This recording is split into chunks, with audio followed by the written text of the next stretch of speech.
Planet Earth is a delicately beautiful planet in an endless ocean of space and darkness.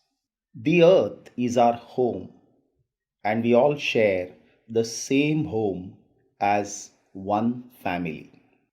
Planet Earth is the largest of the inner planet. It is made up of continents and oceans. The Earth is so big in size that it was difficult to tell the location of any place on the Earth. And so, a Greek philosopher and mathematician, Eratosthenes, came up with latitudes and longitudes. Now, the spinning of the Earth on its axis provides two naturally fixed points, and that is North Pole and South Pole. When you have glance at any globe, it will show a series of north south and east west lines, and together they make up the Earth's grid system. It is also known as geographical grid. These lines are used to find the exact location of a place on the Earth. The north south lines are known as meridians of longitude, and they extend from the North Pole to the South Pole. All these meridians are actually half circles. The east west lines are known as parallels of latitude. So, what are latitudes? Latitude is an angular distance of a place north or south of the equator. Supposing I say Mumbai is 19 degrees north. This means Mumbai is 19 degrees north of the equator. Now, if a line were to be drawn from Mumbai on the globe to the center of the globe, then the line would make an angle of 19 degrees with the horizontal. Another angle of 19 degrees can be measured south of equator. So there are two 19 degrees, one in the north and other one in the south.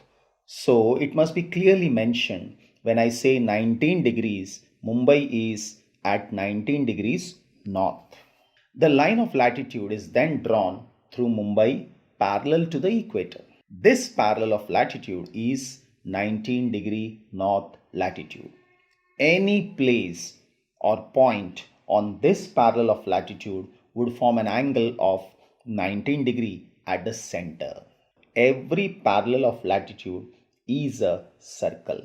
So, there are 90 parallels of latitude in the northern hemisphere to the north of the equator. Similarly, there are 90 parallels of latitude in the southern hemisphere to the south of the equator. Now, all the lines of latitude are not drawn on a globe for practical reasons. Because if I draw all the lines, the map would appear very crowded. So, what are the points to be noted? First thing is, a latitude is an angular distance of a place north or south of the equator.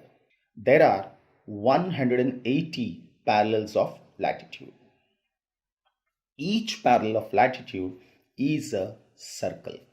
All the parallels of latitude are not of equal length. The circles become smaller as we move towards the pole.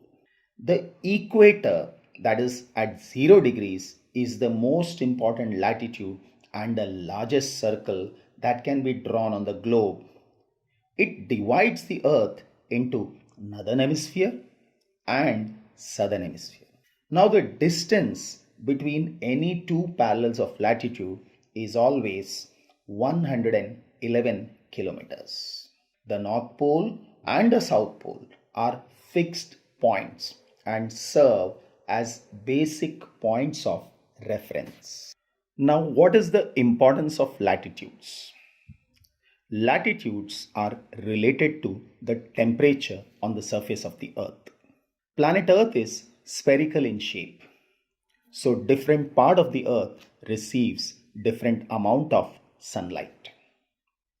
Based on that, three important heat zones of the earth are formed. They are torrid zone, temperate zone, and frigid zone. The torrid zone or the tropical zone lies between the Tropic of Cancer and Tropic of Capricorn. Tropic of Cancer is at 23.5 degrees north and Tropic of Capricorn is at 23.5 degrees south. Now, what is the importance of this torrid zone? Torrid zone receives nearly vertical rays of the sun throughout the year, and it receives vertical rays of the sun 2 times in a year. We will understand this better when we learn about revolution of the earth. Similarly, the next one is the temperate zone. The temperate zone lies between Tropic of Cancer and Arctic Circle in the north and Tropic of Capricorn and Antarctic Circle in the south. These regions receive slanting rays of the sun, so they never receive vertical rays of the sun. Next one is the frigid zone.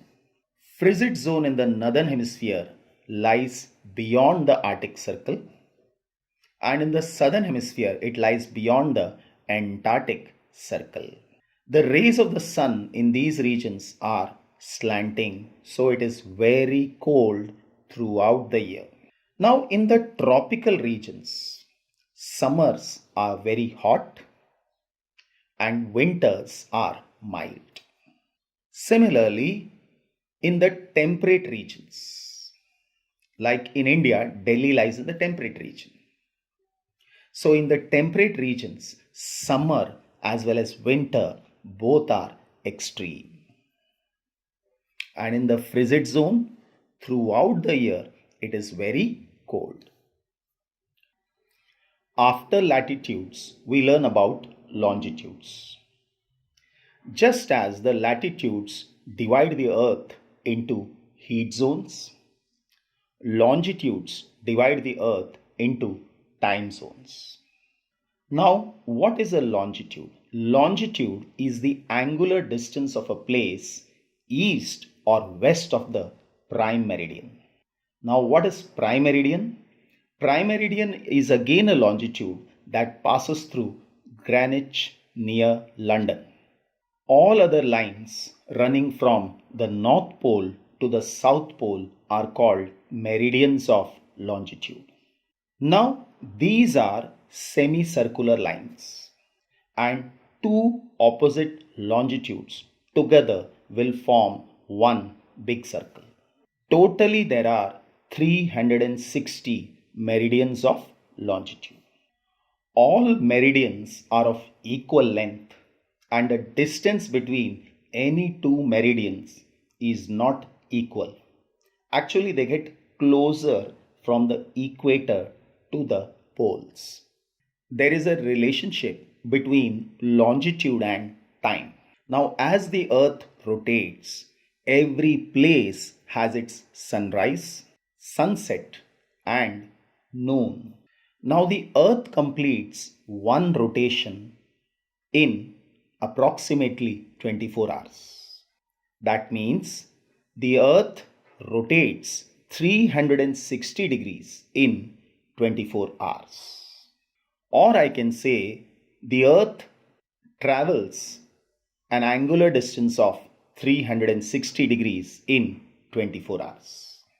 So in 1 hour, how much will it travel?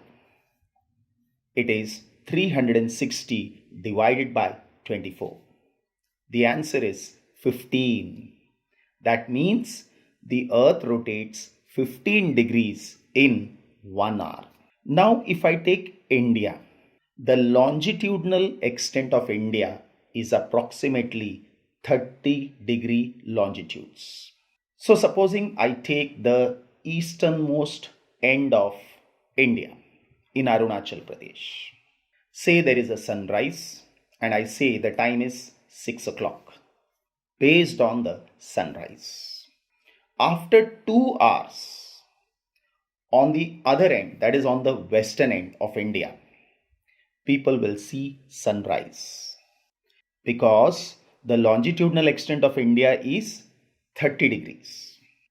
And we have seen that the earth travels 15 degrees in 1 hour. So for 30 degrees, it is going to be 2 hours. So I can say that in terms of local time, there will be a difference of 2 hours. And we in India don't go by local time. So we have a standard time. And the standard meridian of India is 82.5 degrees. Now, if the entire country follows local time, it will be different at different places, and this would lead to confusion. So, we have a standard time and also a standard meridian, and the standard meridian is 82.5 degrees east, passing through Allahabad. In this way, all countries have their standard times. Many countries that are big in size have multiple standard times. Now, different countries have different standard times. Again, this would cause confusion. So, in order to maintain international uniformity, one uniform time corresponding to the prime meridian is adopted by all countries. And this is called as the Greenwich Mean Time or GMT. Now, from GMT, Indian IST is at 82.5 degrees. That means there will be a time difference of 5.5 hours. Because if we travel 15 degrees, time difference is 1 hour, 30 degrees, 2 hours, 60 degrees, 4 hours, 75 degrees, 5 hours, 82.5 degrees, that is we are adding 7.5. So the time difference will be 5.5 hours. So if it is 12 noon at prime meridian, in India the time would be 5:30 p.m.